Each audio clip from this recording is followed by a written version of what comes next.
Halo sahabat-sahabat terkasih, berjumpa lagi kita di kanal tentang kita. Sahabat, unggah-ungguh dalam bahasa Jawa mempunyai makna yang penting dan mendalam. Ungkapan ini menyangkut perilaku, sikap, dan tutur kata seseorang terhadap orang lain dalam bermasyarakat. Masyarakat merupakan suatu kesatuan yang selaras. Kesatuan itu harus diakui oleh semua manusia dengan selalu menempatkan diri sesuai dengan berbagai tuntutan tata krama sosial. Siapapun yang berkedudukan lebih tinggi harus dihormati, dan siapapun yang berkedudukan lebih rendah adalah memakai sikap kebapaan atau keibuan dan rasa tanggung jawab. Dengan demikian, unggah-ungguh merupakan bentuk manifestasi dari bentuk prinsip rukun dan prinsip hormat.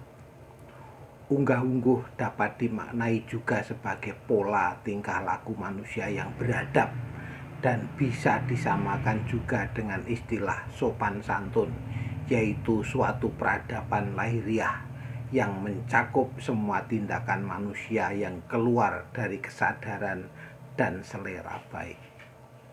Dalam hal ini sama dengan pemahaman yang ada dalam pandangan semua agama tentang penghargaan terhadap sesama ciptaan Tuhan. Sahabat-sahabat yang terkasih, terkait dengan tindakan Gibran menerima tawaran dari Koalisi Indonesia Maju dan bersedia menjadi cawapres mendampingi Prabowo dalam Pilpres kali ini adalah contoh perilaku yang tidak punya unggah-ungguh. Gibran tidak punya sopan santun dalam berpolitik maupun tata krama dalam berpartai serta berorganisasi.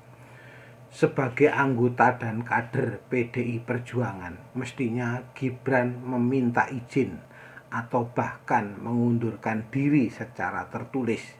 Tidak cukup hanya ngomong kepada Puan Maharani, karena sebagai kader yang bahkan menjadi wali kota Solo, tentu dia bukanlah kader yang boleh asal selonang-selonong. Apakah mentang-mentang sebagai anak dari Presiden Jokowi lalu dia boleh seenaknya sendiri? Mestinya dia tahu bahwa bapaknya saja sebagai presiden tetapi sekaligus kader PDIP harus selalu berkonsultasi dengan partainya setiap kali mengambil keputusan politik. Apalagi dia yang hanya seorang wali kota. Sebagai wali kota dan kader PDIP, dia juga harus selalu berkonsultasi dengan partainya dalam setiap tindakan politiknya. Terlebih ini menyangkut pencawapresan dirinya, bukan oleh partai yang telah membesarkannya. Sahabat-sahabat yang terkasih, terlepas dengan kontroversi putusan Mahkamah Konstitusi, tindakan Gibran ini sungguh tidak punya unggah-ungguh dan bahkan menjijikkan. Gibran adalah contoh orang yang tidak punya tata krama dalam hal apapun. Tidak hanya dalam berpolitik dan berpartai. Dia juga contoh nyata anak muda yang sombong dan tidak tahu berterima kasih. Seandainya dia dulu tidak didukung oleh PDIP, tentu tidak akan terpilih sebagai wali kota, meski dia anak presiden sekalipun.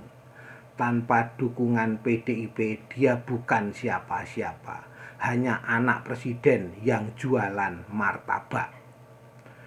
Seorang yang tidak punya unggah-ungguh dan sombong seperti Gibran ini sangat tidak pantas untuk dipilih dan tidak layak menduduki jabatan publik apapun sejak saat ini. Dia seharusnya tidak hanya mengundurkan diri dari PDIP, tetapi juga harus mengundurkan diri dari jabatannya sebagai wali kota Solo. Kalau dia masih punya pikiran yang waras, sungguh tidak punya malu dan bahkan menjijikkan kalau Gibran masih tetap menduduki jabatannya sebagai wali kota Solo. Nah, sahabat-sahabat yang terkasih, sekian dulu ulasan kita kali ini. Silahkan berkomentar. Jangan lupa subscribe, like, dan share. Tetap berpikir kritis dan merdeka.